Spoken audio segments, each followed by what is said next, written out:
Alrighty, so this is my brush again.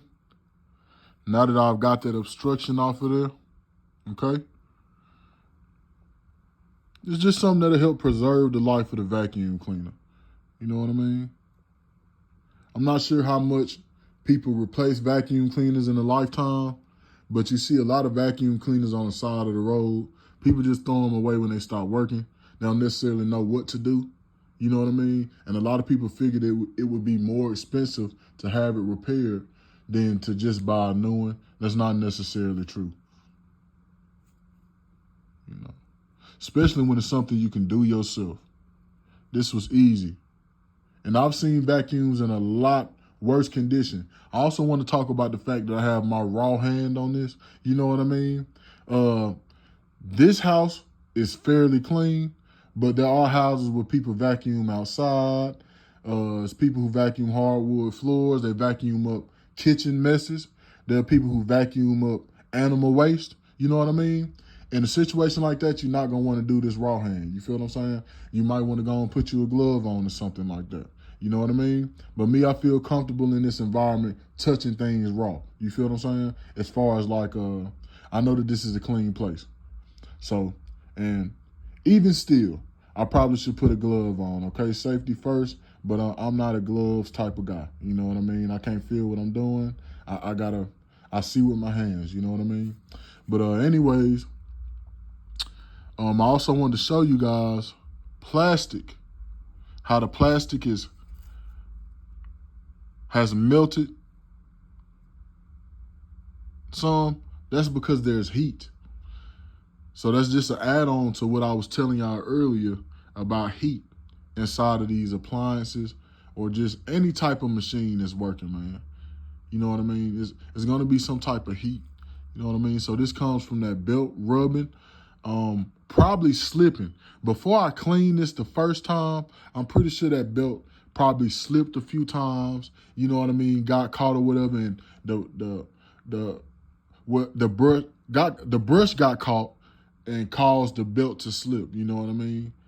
All the obstruction on the brush. Like I said, it was fairly clean this time, but brush get caught and the belt just tears around and causes heat. You know what I mean? And even if it's not, it causes heat. The heat comes from friction, by the way, for the people who did not know that. But yeah, there should be plenty of life left in this vacuum. You know what I mean? You know what I'm saying? I wouldn't vacuum an anthill with it, but you know, it should be fine. All right. And just to show you guys what actually came out of here. Okay, see? All this different strings and, you know, all of that type of stuff. It will catch your brush hairs up and it won't allow it to turn anymore. So if you have a vacuum cleaner and you notice that the brush is not spinning, maybe that's the issue. The first thing you want to do is check your brushes. Make sure there ain't too much obstruction. If there is obstruction on it, check and see how bad it's affecting your belt. You see this? This is the belt. Okay? This thing here. This is a belt. You see that shaft? That shaft spins this belt. This belt spinning spins your brush that sits up here. Okay? And that shaft is attached to a motor. Okay? That's what you hear buzzing. That's the button. You see the nameplate? It'll tell you the size. Your nameplate is going to tell you the size of the motor. It's going to tell you the horsepower, everything you need to know, the amperage. Okay? Voltage. All right, so basically, I'm going to let that fall.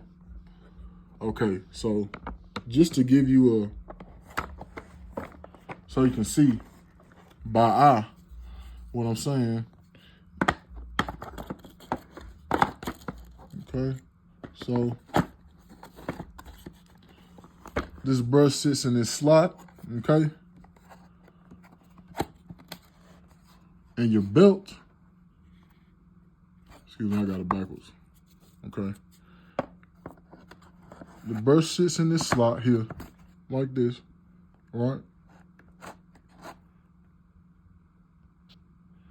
And your belt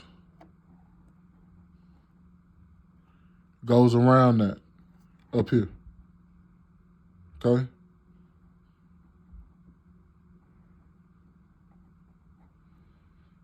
And that spins it. You need all of this freed up. You don't need no gunk all in here. Not too thick, you know what I mean?